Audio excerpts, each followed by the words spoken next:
नवी मुंबई पनवेल में तनाव की स्थिति का निर्माण कौन कर रहा है?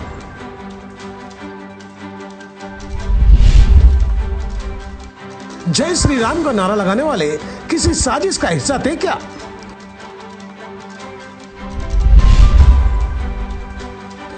अल्पसंख्यक बहुल इलाके में किसी षड्यंत्र को अंजाम तक पहुंचाने की मंशा थी क्या?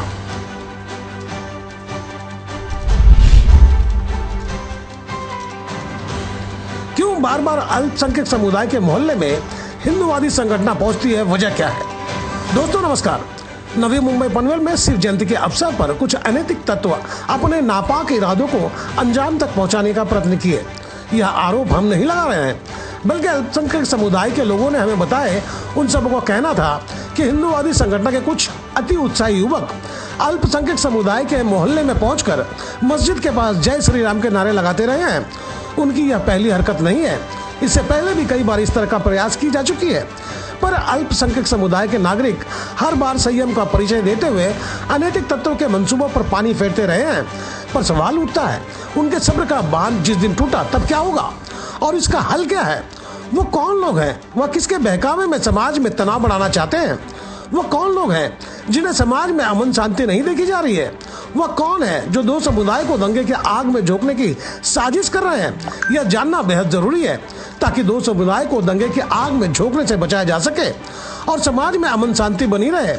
आप सोच रहे होंगे कि आज लिखने और बोलने की वजह क्या है, तो दोस्तों आपको बता दें, नवी मुंबई ओल्ड पनवेल में एक किनारे अल्पसंख्यक समुदाय की बस्ती है, जिनके मोहल्ले में हिंदूवादी संगठन के कुछ कार्यकर्ता पहुंचकर जय श्री राम के नारे लगाते देखे गए। यही वजह रही कि मोहल्ले में काफी तादाद में पुलिस बल तैनात किए गए हैं ताकि किसी भी तरह की अनहोनी घटना को घटने से रोका जा सके।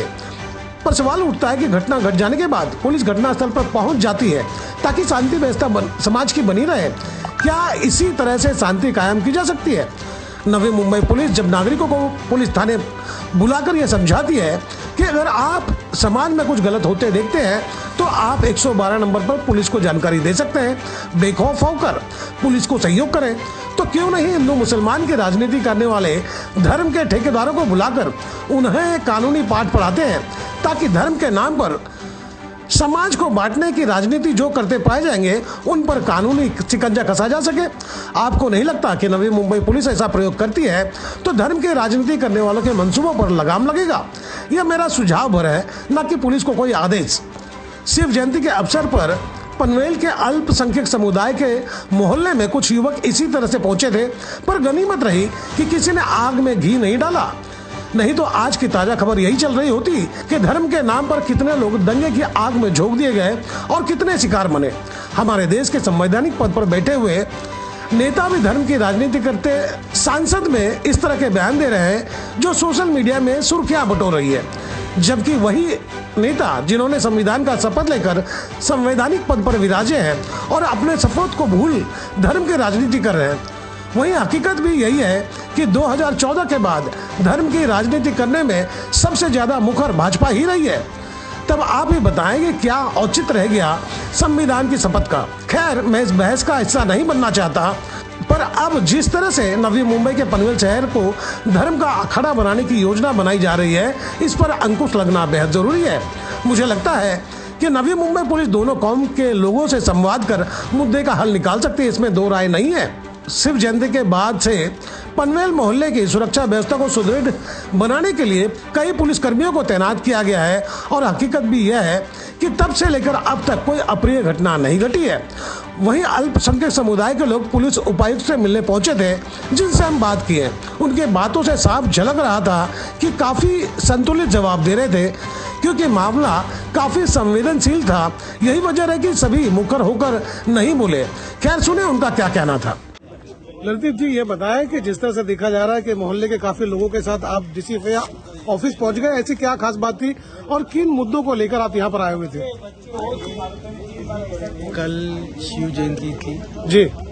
हर साल की तरह हम लोग जो बहुत अच्छे से सेलिब्रेट करते हैं जी। और हर साल के कंपेयर में उससे ज्यादा से ये साल सेलिब्रेट किया, खुद से किया गया जो भी इसमें जी। शाम होते होते कुछ टाइम हो गया और जो काम उठाया वो एरिया के कुछ बच्चे रात में 10 बजे आने के बाद में उन्होंने नाके से गुजरते हुए कुछ घोषणाएं की तो उसके लिए भी कोई ये नहीं था, कोई विरोध नहीं, हम साथ में थे। लेकिन जाके आने के बाद वो वापस हुआ है और उन्होंने कुछ ये किया, इंस्टिगेशन जैसा कर रहे थे। अब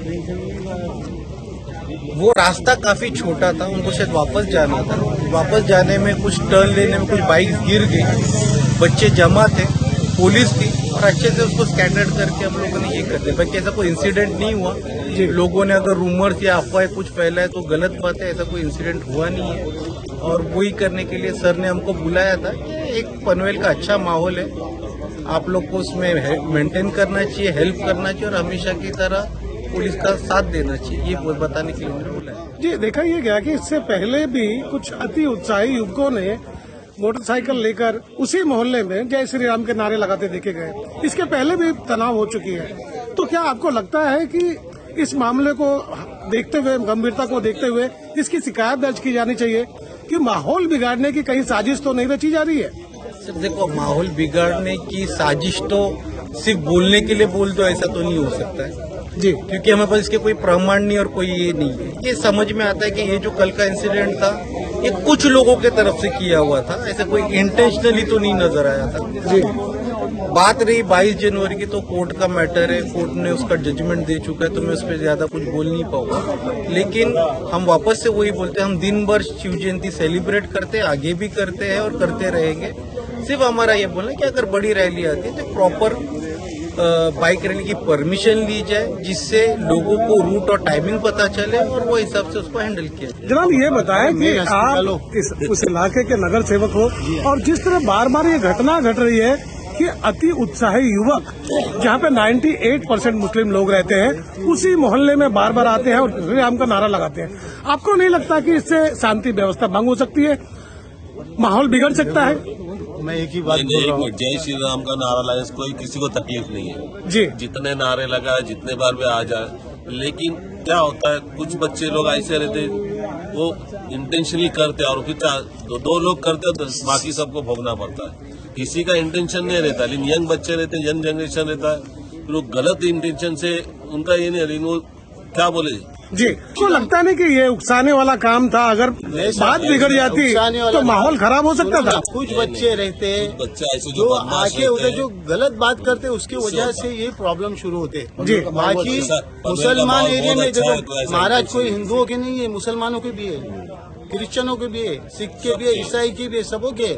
महाराज को जितना सपोर्ट, शिवाजी महाराज को जितना सपोर्ट मुसलमानों ने दिए है, उतना सपोर्ट हिंदुओं ने भी दिए, उतना क्रिश्चियन ने भी दिए, सबों ने दिए। तो महाराज के का सब आदर्श करते। मैं आपको बताना चाहूंगा कि मैं फिलहाल इस वक्त पनवेल में मौजूद हूँ और कल शिव जयंती की एक घटना से शांति व्यवस्था भंग होते होते रह गई है और इस पर तारीफ करनी पड़ेगी मुस्लिम लोगों की, जिन्होंने अपना धैर्य नहीं खोया, जिसकी वजह से बात बिगड़ने से बच गई। जी हाँ, कल शिव जयंती मनाया जा रहा था और जिसकी वजह से कुछ अति उत्साही युवक पनवेल के मुस्लिम मोहल्ले में पहुंच गए और जय श्री राम का नारा लगाने लगे। गनीमत यह रही कि लोग उनकी बातों से नहीं भड़के और जिसकी वजह से एक झगड़ा होते होते बच गया। अगर बात झगड़े तक पहुंचती है तो समझा जा सकता था कि क्या से क्या हो सकता था, लेकिन उन्होंने संयम का परिचय देते हुए कल बात को बिगड़ने से बचा लिया, जिसके बाद वो सभी पहुंच गए हैं डीसीपी के पास अपनी शिकायत लेकर कि बार बार इस तरह के मामले क्यों सामने आ रहे हैं, कहीं किसी की साजिश तो नहीं है कि लोगों को भड़काकर अपना उल्लू साधने की फिराक में तो नहीं है। हालांकि पुलिस के बीच क्या बात हुई इसकी बात तो हमें पता नहीं, क्योंकि अंदर मैं मौजूद नहीं था, लेकिन जिनसे भी मिला उनका यही कहना था कि हम माहौल को बिगाड़ने के लिए तैयार नहीं, हम चाहते हैं कि हमारे समाज में अमन चैन बना रहे और यही वजह है कि वो अपनी बातों को पुलिस के पास रखे हुए हैं। ऐसे में देखना होगा कि पुलिस किस तरह की कार्रवाई करते हैं और जो लोग बार बार उस मोहल्ले में आकर जय श्री राम का नारा लगाते हैं उन पर कोई कार्रवाई होती है या नहीं। फिलहाल पुलिस के हस्तक्षेप के बाद अल्पसंख्यक समुदाय के इलाके में शांति व्यवस्था में पलीता लगाने की हिम्मत किसी की भी नहीं हुई है और अमन शांति भाईचारा को नवी मुंबई पुलिस लहूलुहान होने से बचा लिए है। पर देखना होगा कि धर्म के ठेकेदार जिन्हें लगता है कि धर्म का कॉपीराइट उनके पास है, वो कौन सा खेल भविष्य में खेलते हैं, यह देखने वाली बात होगी। तो दोस्तों, आपको मेरी खबर बेहतर लगी हो तो लाइक करें, सब्सक्राइब करें और बेल आइकन दबा दें। आप हमें कोई सुझाव देना चाहते हैं तो कमेंट बॉक्स पर लिख भेजें। तो गोपाल साहब को दीजिए इजाजत, हम जल्द दूसरी खबर के साथ हाजिर होंगे।